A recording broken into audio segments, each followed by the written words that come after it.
सो hello बच्चों party, welcome back to STBG and this और संदीप भैया।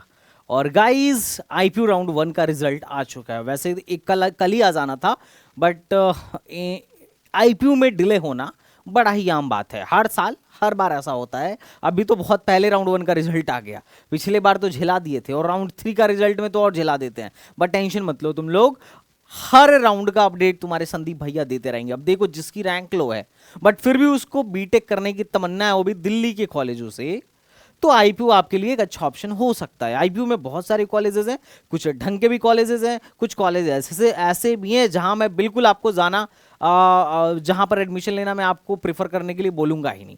बट फिर भी ऑलरेडी मैंने आईपीयू पे बहुत सारी वीडियोस बना रखी हैं। मैंने चॉइस फिलिंग बहुत ही बेहतरीन ढंग से कराई थी, राउंड 3 के कट ऑफ को एनालाइज कर करके आपको कराया था। तो आप ज्यादा परेशान मत हो, आओ फटाफट पहले रिजल्ट देखते हैं, फिर देखेंगे कि कट ऑफ लोज आ रहा है या कट ऑफ हाइज आ रहा है। और अगर कट ऑफ लोज आ रहा है तो फिर अगले राउंड में जिन लोगों ने चॉइस फिलिंग नहीं किया है, जिन लोगों ने रजिस्ट्रेशन नहीं किया है, या जो लोग आईपीयू के काउंसलिंग में नहीं बैठे थे, भैया बैठ जाना।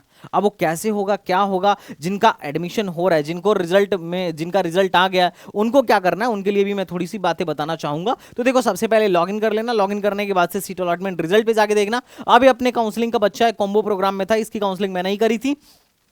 अब इसकी रैंक्स थी 89,158, और ये ओपन कैटेगरी से था, होम स्टेट दिल्ली थी, और महाराजा अग्रसेन में इसको आईटी मिल गया है। अब ऐसे ही आपको अपना सबसे पहले रिजल्ट देख लेना है। रिजल्ट देखने के बाद से आपको देख लेना है कि आपको क्या मिला हुआ है। अब जो मिला हुआ है उसके बाद, ये सब देखने के बाद आपको सीट एक्सेप्टेंस फीस पे जाना होगा, और सबसे पहले आपको सीट एक्सेप्टेंस फीस जमा करनी होगी। कितना? 96,000। इस बार इनका अमाउंट जो है बढ़ गया है। इस बार इनका जो है सीट एक्सेप्टेंस फीस वाला जो अमाउंट है बढ़ गया है। उसके बाद आप सबमिट विलिंगनेस में जाइएगा। सबमिट विलिंगनेस में जाने के बाद से आपको फ्लोट पर क्लिक कर देना है। जैसे अभी इसको एमएआईटी में क्या मिला है बेटा? अभी इसको मिला है एमएआईटी में आईटी। अभी इस बच्चे को एमएआईटी में आईटी मिला हुआ है। अब अगर मैं बात करूं इसकी, तो अभी इसको एमएआईटी में आईटी मिला हुआ है, महाराजा अग्रसेन में आईटी मिला है राउंड 1 में ही। अब इसके मन में क्या तमन्ना है कि भैया हमको एमएआईटी में सीएसई मिल रहा है, तो अब इसके लिए इसको क्या करना है? फ्लोट करना है। क्यों? क्योंकि हमने अपने चॉइस फिलिंग में एमएआईटी के सीएससी को ऊपर डाला हुआ है। तो ये बात, अब यही चॉइस फिलिंग का कमाल होता है। अब ये फ्लोट करेगा और अगले राउंड में मतलब दूसरे तीसरे राउंड तक जाते जाते मोस्ट प्रॉब्ली इसका एडमिशन एमएआईटी के सीएससी में हो जाएगा। अब रही आपकी बारी। अब आपको क्या करना है? जिन लोगों को सीट मिला हुआ है, देखो जिन लोगों को सीट मिला हुआ है, सबसे पहले क्या करना है? सबसे पहले आप यहां जाइए, और इनका अभी अभी आज 6 तारीख को इन लोगों ने ये पोस्ट डाला है कि ये रिवाइज्ड शेड्यूल है।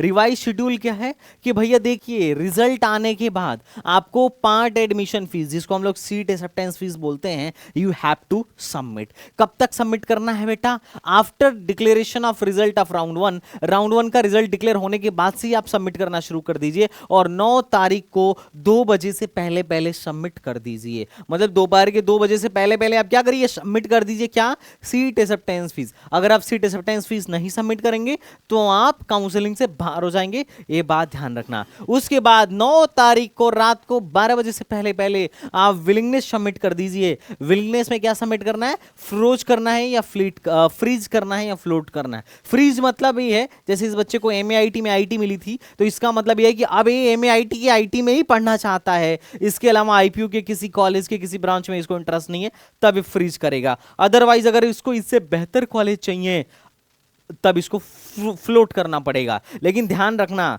अब आपको जो चॉइस मिला है, इसके ऊपर वाले ही कॉलेज अब आपको मिल पाएंगे फ्लोट करने के बाद। ऐसा नहीं है कि बच्चा एमएआईटी की आईटी को सीएससी से ऊपर रख दे और बोले कि भैया अब तो मेरे को एमएआईटी की आईटी मिल चुकी है, लेकिन मेरे को अगले राउंड में सीएससी चाहिए, तो मिलेगा कि नहीं? तो उस केस में नहीं मिलेगा। क्यों? क्योंकि आईटी ऊपर हो गया, सीएससी नीचे हो गया, तो अब सीएससी मिलने का कोई चांस नहीं है। लेकिन अगर ये सीएससी आप आईटी के ऊपर रखे रहेंगे, तो जो आपको चॉइस मिला है, इसके ऊपर की सारी ब्रांचेस मिलने की संभावना रखती हैं, अगर वो आपके रैंक के अकॉर्डिंग उस कट ऑफ रीजन में लाई करेंगी तब।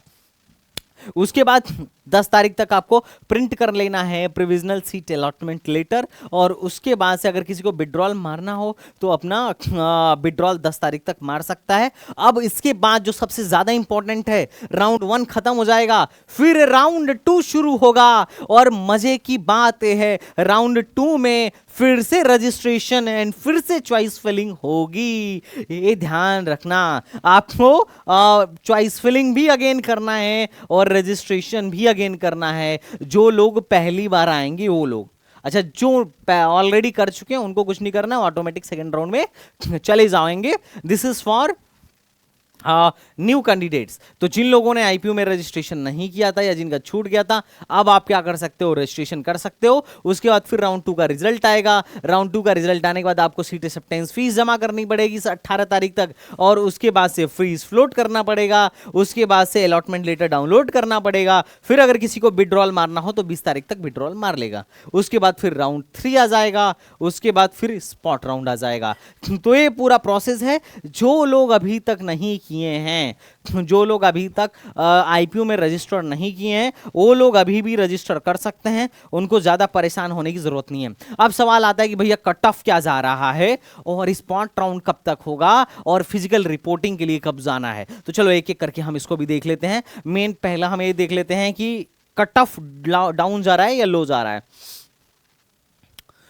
अगर कट ऑफ की बात करूं तो ऑल्दो तो अभी ऑफिशियल कट ऑफ नहीं आई हुई है, बट फिर भी अगर तुम देखो तो लास्ट ईयर के अगर डेटा से मैं मैच करूं, सिर्फ इसी का नहीं, मैंने मोस्टली बच्चों का चेक किया जिन लोगों ने क्योंकि मेरे काउंसलिंग प्रोग्राम में आईबीयू में बहुत सारे बच्चे हैं, और इसी से और उन्हीं बच्चों के डेटा से मुझे स्पॉट का पूरा फुल आइडिया लग जाता है।